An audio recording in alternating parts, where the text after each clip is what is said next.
If you're experiencing random slowdowns, random stuttering or whatever, then this could instantly help fix your problem.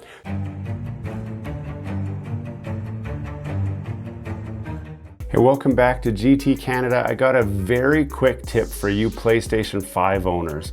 So a lot of people have been noticing slowdowns while they're playing games in the form of stuttering.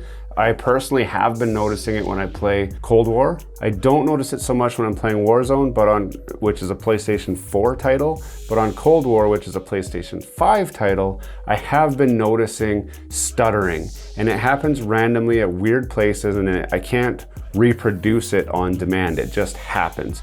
So in one typical gaming session where I play for a few hours, I will notice it 3 or 4 times in that time span. It doesn't usually happen right away, it happens later on. It's not any specific map, it's not any specific game mode, it just happens randomly. If you're experiencing something similar, random slowdowns, random stuttering or whatever, then this could instantly help fix your problem. So I'm going to show you exactly what to do in order to fix this. It's very, very simple. So the first thing you will have to do is make sure that your system is completely powered off.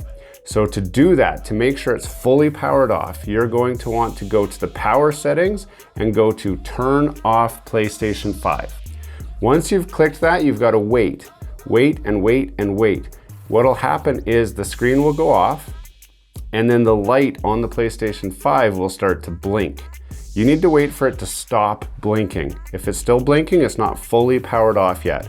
Once it stops blinking and goes completely out, then you know that it's powered off. So once you're sure that it's powered off all the way, if you already know that it's powered off, you can skip that first step. I actually turned mine on. Usually I have it in standby mode, so I had to power it on first to go to that setting to say power off. Once you're for sure powered off, you go to the next step. And what we're gonna do, we're just gonna hold down the power button till it beeps a second time. Keep holding, keep holding, keep holding, and then it'll beep again, beep, and then let go.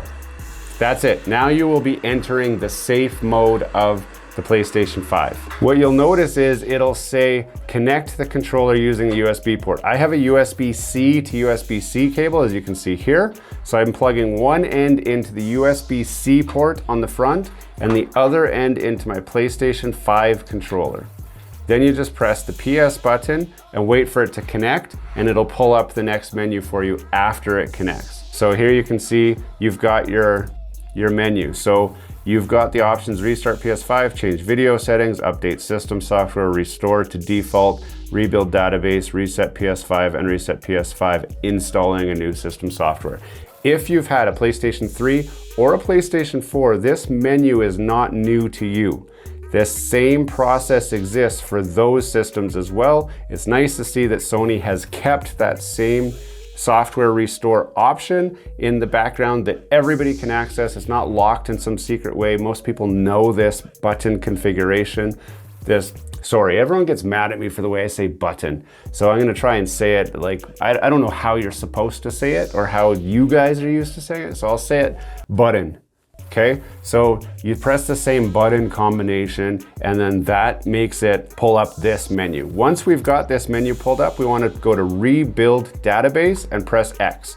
Now, it will give you a warning that says this might take a few hours to rebuild. That was not the case for me, and I'm going to show you right here. It doesn't matter. Go to OK, click OK. Now the system will actually power down. So my TV is freaking out saying, hey, I've lost the signal for your PlayStation. Is it still on? It's actually power cycling and then turning back on into the rebuild database mode. You can hear it starting up here, and then it goes into the actual rebuild database configuration. You'll notice that it starts at 60 seconds, but it doesn't take anywhere near 60 seconds. You can see now I'm down to 22 seconds, 18 seconds, and it's just finishing off here. So very, very easily, it goes through, rebuilds, and then when it's done, it'll go into a restart, and it'll say, hey, welcome. You will not lose any of your game saves. You will not lose any of your game installs or anything. Everything that you're used to being on there will still be on there exactly where it was. All this is doing is Similar to what you would have done on Windows when you're defragmenting your hard drive. So what happens is your game installs, like your internal storage is not actually linear storage where you install one game and it goes here, and then you install another game and it goes to the end of that and goes, and then another game and it goes here. It actually has part of the game here, part of the game here, part of the game over there, and then there's some space here, so it installs a little bit of your next game here and a little bit of your next game over here, and that's why you're experiencing those stutters. So what's actually happening is it's accessing the game here and then it goes, oh, whoops, I got to get some more of the game from over here. So it takes a few seconds for the controller to access the right parts of the memory block to pull the game in as it needs it. Because of that space, and on older actual physical hard drives where it had a little plate that was spinning with a little reader on there, it took even longer to physically move here and then move there and then move back over here. And that accessing time is what caused those stutters. You see a small bit of that same thing here, even with a solid state drive, because the controller has to go and figure out where the data is, grab that data, and then bring it back over and give it to the system. And that can take a little bit of time depending on how much fragmentation you have. So doing this setting is basically defragmenting. It's moving all those data blocks together so that it can access it more linearly. And that's what the hope is that this fix will solve. Having that data across multiple places, bringing it all together. Now, as your system gets older and as you install and delete and install a different game and delete and do that, I would expect that you will experience this again, and you can go back and do this same process at that time where it'll take the games and chunk them together so that they're more accessible in that linear order like what you're used to.